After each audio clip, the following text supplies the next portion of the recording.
سلام عشقای دلم، چطورید؟ چه خبر؟ چیکار میکنید؟ حالتون چطوره؟ چه خبرها؟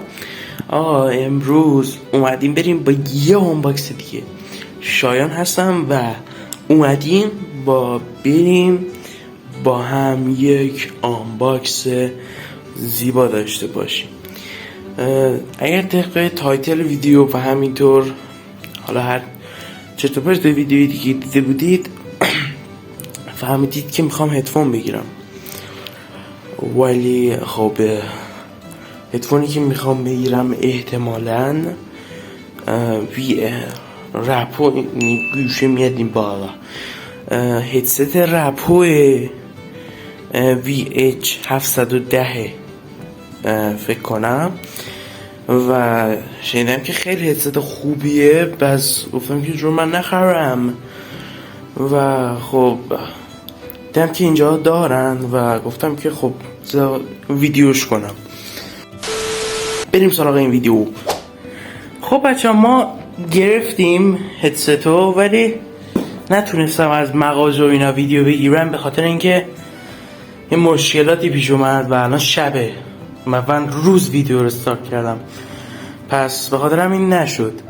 حالا بریم با هم آنباکسش کنیم، بعد حالا رو لپتاپ برنامه اینا هفته تمام قابلیتش رو بهتون توضیح میدم. بزنید برید سراغ آنباکس. لیتس گو. خیلی خوب بچه‌ها، با اومدیم. بعد گفتم که حالا موقع خریدش رو نتونستم ویدیوشو بگیرم، ولی خب و انقدر میزمون کوتاه مجبور شدم این بالش بذارم، ولی خب بریم سراغ آنباکس. خب ببینید این هدست رپو مدل VH710 و خیلی کوچیکه و خب مینیه و همچین چیزه، ولی کیفیت آره کیفیت خیلی خوبی داره و میکروفونش گاده برای استریپ و اصلا گیم و اینا، و قابلیتیاش هم اینه که هفته کانال است، گوشیاش اینطوری چرخشیه، بعد اینکه برنامه داره و میتونید شما حالا از چیزای برنامهش استفاده کنید.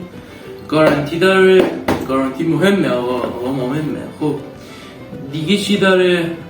همینا رو داره و ولومی 32 همچین چیز. و خب بریم دیگه بازش کنیم. چاقو داری میندازیم اینجا و باز میشه. میندازیم و چاقو فعلا بازش میکنم. وقتی که بازش میکنیم اول از همه برچسب نگه دارنده آقا اینطوری بازش میکنم.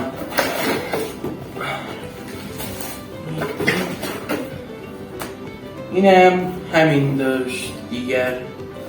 آره اینو میندازیم اون. اول از همه بریم سراغ دفترچه راهنماش. خب اینجا دفترچه راهنما هست و مشخصاتش هست که حالا هر چه درش وصف میشه و اینا، که دیگه اینو هر کس میدونه، مهم نیست. این سراغ خودش. آره خب توی فویل بسیار با کیفیت و اینجا آره چیزی هم دیگه تو این نداره. خیلی خوب. جوری که باز بکنید یه USB بسیار سیمش با کیفیته و آره اینم طلاییه. آره طلایی، سر USB طلاییه. او مای گاد. بعد تبدیل یه سیم خیلی دراز داره. بعد اینجا دکمه های مختلف داره دیگه، مثل مدل های پایین ترش دیگه رو خود هدست دکمه کار نذاشتن. دکمه کنترل RGB، دکمه خاموش و روشن کردن میکروفون و تغییر ولوم که حالا بکنم بیا نزدیک ببینید یه همچین چیزیه. دکمهش اینجاه، دکمه RGB، دکمه میکروفون و دکمه ولوم. و خود ایشون قابلیت چرخش 180 فکر کنم بهش میگم، که موقع گذاشتن به گوش اینطوری و شما میتونید خیلی راحت، اینجاش آهنه و اینجاش یه پلاستیکه که باعث میشه که راحت شما وقتی میخواید گوشو بذارید اینطوری میذارید و بله اینم میکروفونش خیلی باگه، خیلی از میکروفونای هدست های دیگه خیلی واقعا بهتره و خیلی متریال با کیفیتی داره، هم میکروفونش هم چیزش.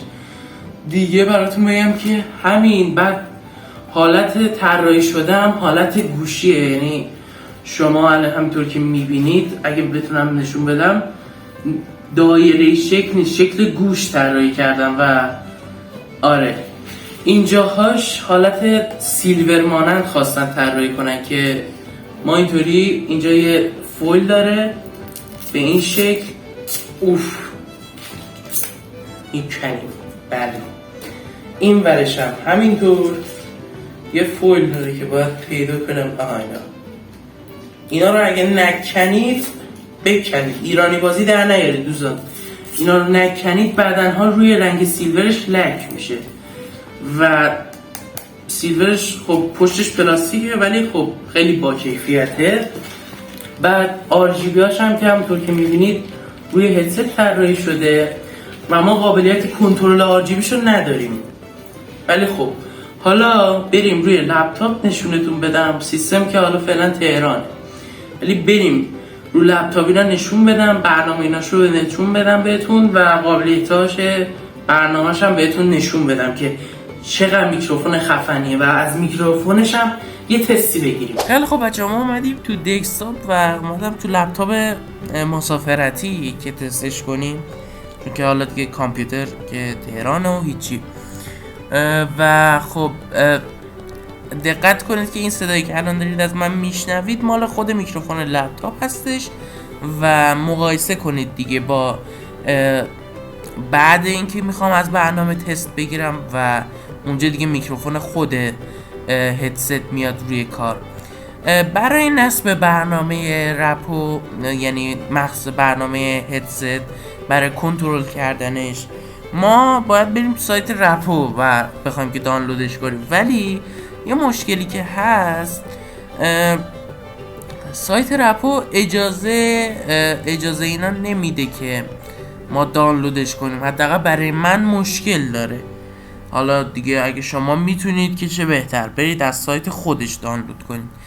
برای اینکه شما حالا کسایی که مثل من مشکل دارن بتونن این مشکل رو رفع کنن، شما وقتی که میایین در گوگلتون که حالا این سایتی هستش که ما دانلود میکنیم، حالا بزنید از اول نشون بدم. وقتی که بزنید دانلود درایور، حالا مدل هدستتون، حالا هر مدل هدست رپو، شرکت پاناکام، یعنی همون حالا شرکت حالا هرچی هست، این محصول رو گارانتی کرده و یعنی محصولات رپو رو گارانتی خودش کرده و همونطور که میبینید گارانتی شامل درایورها و برنامه‌های سری هدست ها، موس و کیبورد ها و غیره هم میشه. شما میتونید بیاید داخل این سایت و دانلود درایور رو که بزنید برای همه هدست ها موجود هستش و دیگه فقط روی این بزنید دانلود میشه که حالا من دانلود کردم و دیگه میرید سراغ دانلود کردنش و این برنامه برای همه هدست ها هست که شما میتونید نصبش کنید و دیگه مشکلی ندارید که برید حتما مال نسخه همون هدست رو از سایت رپو دانلود کنید. دیگه مشکلی نیست. بزنید بریم سراغ تست برنامه رو نصب کنیم، بریم سراغ تست برنامهش. خیلی خوب دوستان، از الان شما صدای منو با میکروفون هدست VH710 میشنوید، یعنی این صدا مال میکروفونشه و همونطور که فکر کنم واقعا هر جا دیدم میکروفونش کیفیت بهتری نسبت به هدست های دیگه داره که من داشتم که از تسکو گرفته تا حالا ریزر و اینا، و خب به عنوان میکروفون یه هدست واقعا چیز خوبی داره عمل میده. وقتی که شما برنامه رو نصب میکنید کامپیوتر ریستارت میشه و خب برنامه‌تون باید خونده بشه بعد ریستارت و بازش میکنید. بعد اینکه باز کردید رپو رو، یعنی برنامه رپو، هدستتون رو به کامپیوتر یا لپتاپتون وصلش میکنید. بعد برای اینکه بفهمید وصل شده و تنظیماتی که دارین انجام میدین روی این برنامه ثبت میشه، دیوایس اکتیو باید این بغل نوشته بشه. هم موس من نگاه کنید و ببینید که این بالا نوشته دیوایس اکتیو، باید یه همچین متنی این بالا نوشته بشه. اگر نوشته نشه یا هدست رو یه بار قطع و وصل کنید، یعنی بکشید دوباره وصل کنید، یا باید برید برنامه مخصوص رپو هدستتون دنبالش بگردید که معمولا اصلا همچین اتفاقی نمیفته. وقتی که هدست رو وصل میکنید برنامه خودکار ماشاءالله خوبیش اینه که سریع میفهمه. تو قسمت اول ما حالتهای مختلف رو داریم که اینجا با عوض کردن و چیز، یا نمیدونم حالا برای میکروفون یا صداش، ولی خب اینطوری که حالا من ریستش میکنم و حالا اینجا میتونید شخصی سازیش کنید. تو قسمت افکت ها این برای صدای بلنگو هاشه، مثلا اینجا مثلا صدا رو یه جوری میده بیرون که انگار مثلا تو هموم یا همون بفرومه، یا اینجا انگار تو سینماییم. و تو قسمت موزیک همونطور که میبینید موزیک، حالا من میگم موزیک MIC یا همون حالا میکروفون، این طوری طراحی شده، میکروفونه این رپو جوری طراحی شده که درست میاد جلوی دهن شما و با این برنامه شما اینو روی صد میذارید.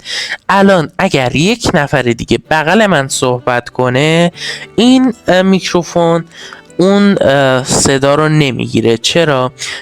چون خب این هدست یه ذره خب حالت استریم مانند تولید شده و خب سر و صدای محیطون نمیخواد باعث بشه که صدای شما خراب بشه. به خاطر همینه که میگم هدست این میکروفون این هدست عالیه، یکی از قابلیتاش همینه و خب صدای محیط رو تلاش میکنه که تو کمترین حالت بگیره و متمرکز بشه رو صدایی که از شما میاد بیرون. و میرسیم به قسمت مهم کار، یعنی 7 کانال بودن این هدست که برای گیم و ایناست. شما برای اینکه 7 کانال بودن این هدست رو فعال کنید باید برنامه‌اش رو حتما نصب کنید، بعدش بیاید تو قسمت 7 کاناله و اینو فعال کنید، بعدش سیو رو بزنید و بعدش یه جایی از کامپیوترتون سیوش کنید که حتما وقتی که دوباره کامپیوتر رو روشن کردید مجبور نباشید دوباره این کار رو تکرار کنید. و برای اینکه بدونید که این عمل انجام میشه حتما تو این قسمت نوار برنامه رپو باید باز باشه، چه این ضبطه رو بزنید چه نزنید، باید این برنامه باز باشه. و خب این حالتهای مختلف 7 کانال بودنشه که حالا اینجا میتونید به حالتهای خودتون شخصی سازیش کنید. انگار مثلا حالا ما دست نمیزنیم چون نمیخوایم خراب بشه، خود دیفالتش عالی 7 کانالش. اینجا نویزگیرمون هست و صدامون رو فکر کنم کم و زیاد هم میکنه جدا از نویزگیری و واقعا خوبه و هر وقت کسی گفت صداتون کمه بیاید اینو بدیم بالا تا ته. آره این قسمت هم که خب وایس ماجیک یا هم وایس افکتشه که وقتی که ما این کارو میکنیم خب الان صدای من نمیدونم اینطوری شده یا نه، ولی خب انگار مثلا صدای من مثلا انگار دختر حالا چیزی و الان نمیدونم که صدای من اینطوری ضبط کرد یا نه، چون من تا حالا همچین چیزیشو امتحان نکردم و الان نمیدونم باید کدوم دکمه رو بزنم تا فعال بشه. و همین برنامهش همین چیزا رو داشت. بریم صدای بیرونیشو بشنویم و ببینیم که چقدر میزان پرتاب صدا داره و میتونیم ازش استفاده کنیم یا نه واقعا چیز به درد نخوریه، فقط خودش میتونه بشنوه یا نه عین یه بلنگوه. خیلی خب دوستان این از هدست، ولی خب یه بدی که داره میگم شما حواستون باشه سری لک میشه، ببینید لک شده جای دست منه. خب بریم برای کیفیت صدا. یه آهنگ بدون کپی رایت آوردم که زیاد بیس نداره. خب میخوایم ببینیم که ایشون چقدر میتونه اون آهنگ بدون بیس. الان من صدا رو کامل میارم پایین، یعنی پایین ترین حد صدا و خب ببینیم که چجوری میاره. الان من آهنگو پلی میکنم، الان آهنگ داره پلی میشه. خب کم کم صدا رو میاریم بالا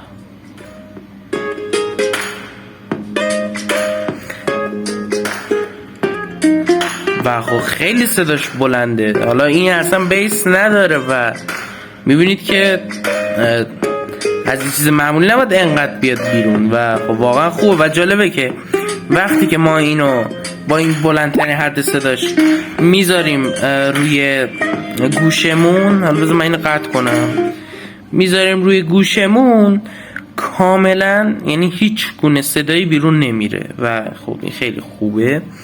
و خب بیاین این ورش هم ببینیم، این دکمه هاش هم ببینین. این دکمه چیزشی که بهتون نشون دادم، مثلا برای بعضی موقع که نمیخواید اصلا RGBش چیز بود روشن باشه، و این هم که برای میکروفونشه که مثلا اینو خاموش کنید اینطوری فوش بدید بعد دوباره روشن کنید سلام، و این هم که اینطوری باز و بسته میشه دیگه. و بله خب دوستان مرسی که دیدین. اگه شما هم مثل من از این حست خوشتون اومده حتما با لایک و کامنتاتون بهم بفرمونید و دیگه کاری نداریم. دوستتون دارم خیلی زیاد و دیگه خدا نگهدار.